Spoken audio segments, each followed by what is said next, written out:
Hello everyone, today we shall discuss about waves, the physics of waves. You'll find it here, the various factors. You can see this is crest and this is crest and this is crest. And the distance between crest to crest is known as lambda or wavelength. This is lambda or it can be said as wavelength. Wavelength.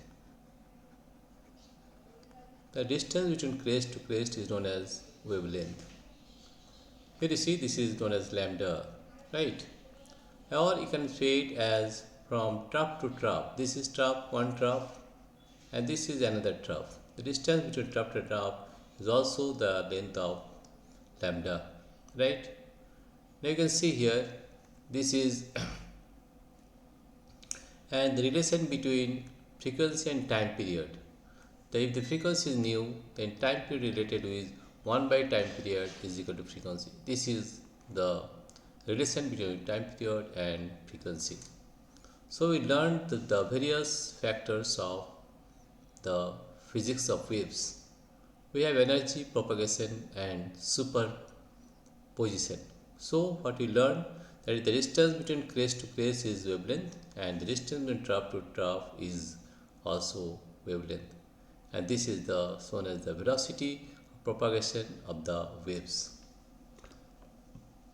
And here you see this is the amplitude, the distance, the maximum distance from the mean position. This is the mean position. The maximum distance from the amplitude from the mean position is known as amplitude. It is plus a, and here in below the maximum displacement in the downward direction is also it is minus a. This is amplitude. Amplitude means the maximum displacement from the mean position is known as amplitude. Waves transport energy, not matter. You have to remember that waves transport energy but not matter. Ripples from a disturbance spread outwards. This is the proof that waves transport energy but not matter. Here you see energy propagation direction.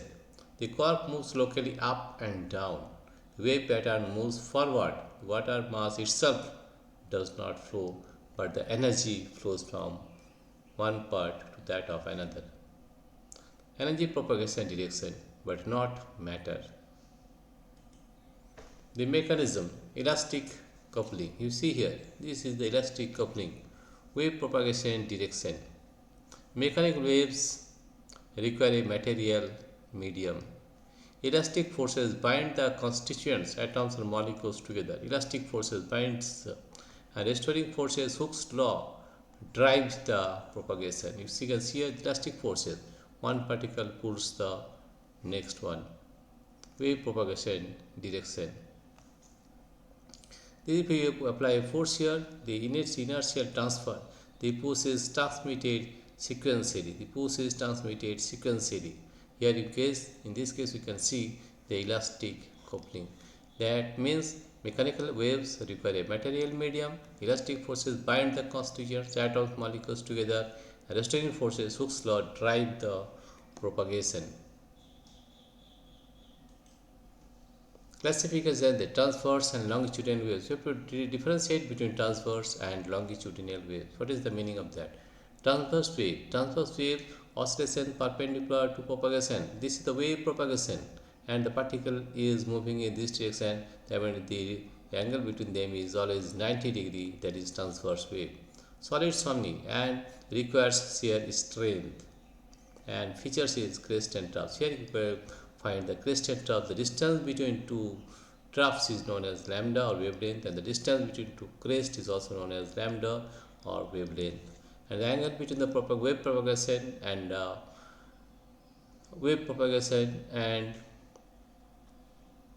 the particle vibration is always 90 degree. That type of wave is known as transverse waves. Longitudinal waves. You see here compression, rarefaction. Oscillation parallel to propagation. Oscillation is parallel to propagation. This is wave propagation, and the particles are vibrating in this direction, right? So oscillation parallel to propagation in fluids and solids. We found this type of longitudinal waves. And features is compressions and rarefaction. In this case, we get compression, rarefaction, and between two compressions the wavelength is lambda, and between two rarefications the distance is of lambda or wavelength, right? So here you get that there are two types of waves. One is transverse waves, when the wave propagation and the vibration of particles in 90 degree is known as transverse waves, and when the wave propagation and vibration of particles are in the same direction, they are they parallel to each other, and they are known as longitudinal waves. And these are the features. In transverse wave, generally in solids only, but in case of longitudinal, it is fluids and solids both. Now we learn another important thing, that is this one, that is anatomy of a wave. You will find here that this is the position, this is displacement. So I already told you distance between two crests is known as lambda or wavelength, or you can see the distance between two trough is known as lambda or wavelength. This is lambda or wavelength, and the maximum displacement from the mean position is known as amplitude. This is plus a, and this is negative, so this is minus a. So the maximum displacement from the mean position is known as amplitude. Here time period, time for complete one oscillation is known as time period. Frequency, oscillation per second is known as frequency. Angular frequency omega, omega is 2 pi by t, omega. Angular wave number k, 2 pi by lambda, 2 pi by lambda, 2 pi by lambda, it is known as angular wave number. So we have to know all these terms. What is that? Time period. Time for one complete oscillation is time period.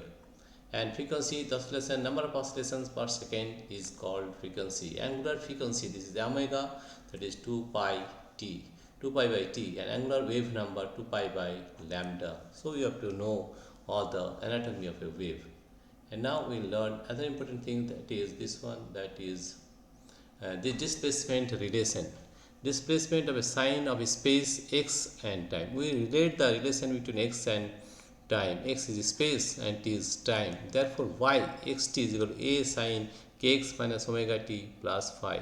Here a is the amplitude or scaling factor. Here kx, sign indicates propagation direction, minus into positive into direction, right?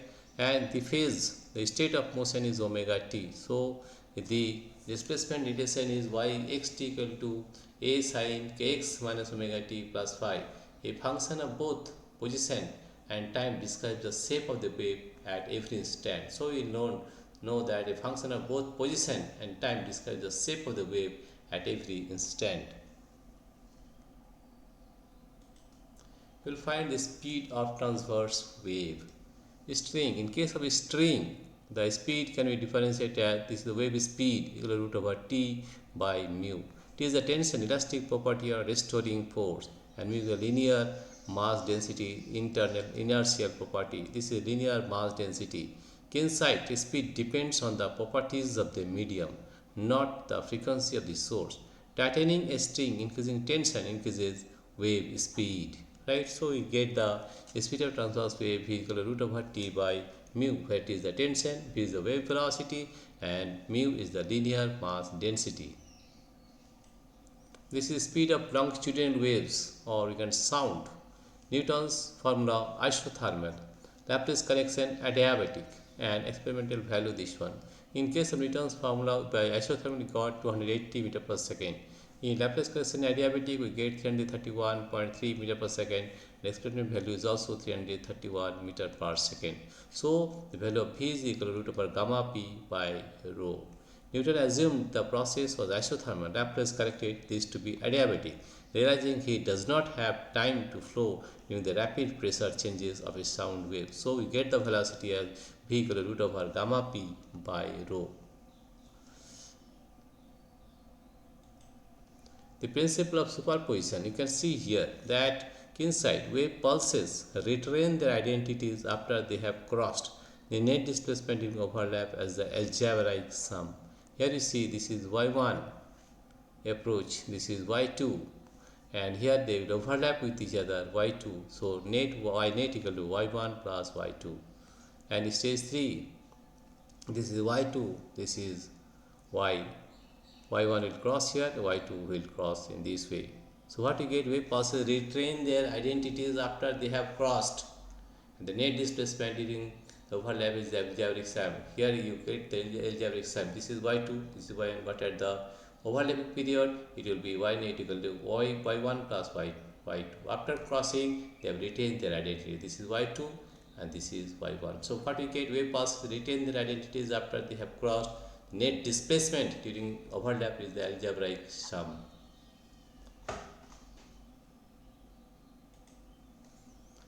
Reflection at boundaries. This is rigid boundary. If this is rigid boundary, what happens? Phase change of pi 180 degree. Newton's third law. Wall exerts downward force. So if you get this one, it reflects back and it is reflected back by 180 degrees. So phase change of pi 180 degree in these cases.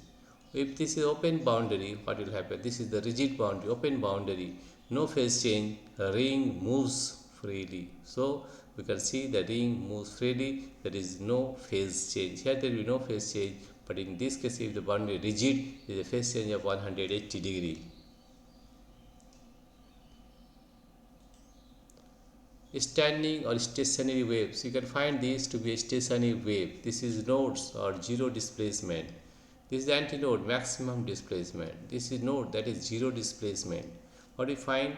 Found by the superposition of incident and reflected waves. The wave pattern stands still, energy is confined to the loops. So yx equal to 2a sine kx cos omega t. So what we get? Yx equal to 2a sine kx cos omega t.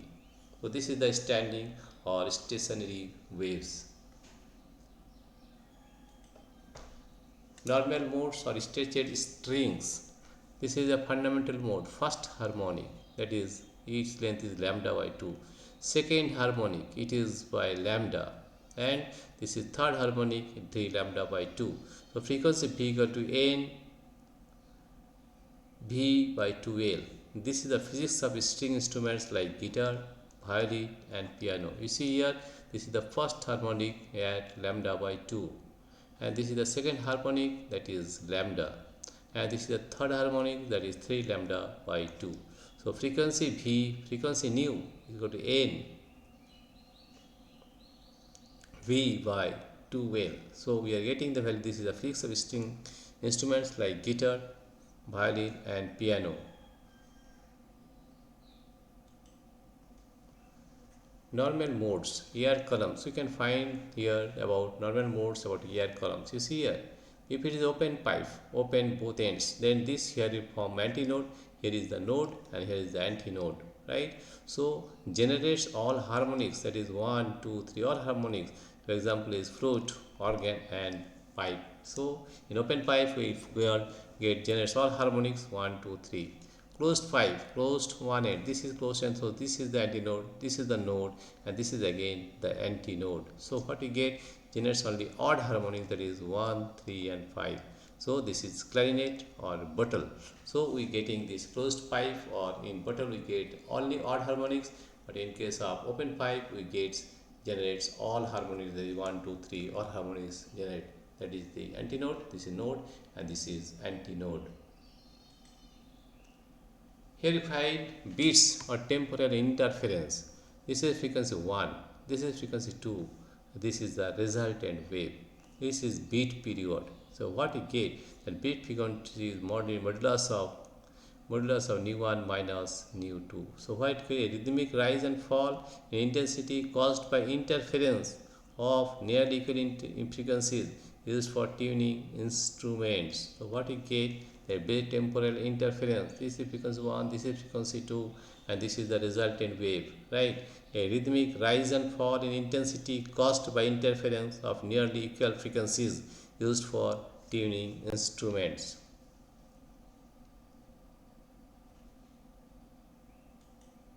And these the physics in stone, the musical pillars. We can find the musical pillars here at the Nelai Upper Temple 7th century stone pillars produce musical notes when tapped. How it can be? The physics. The vibration depends on the elasticity, density and shape of the rock, demonstrating the principles of mechanical waves in ancient architecture. Shruti pillars, basic notes or swaras, laya thungal, beats or tal. From ripples in a pond to the architecture of antiquity, waves connect us to the physics of the world. Thank you everybody for watching this video.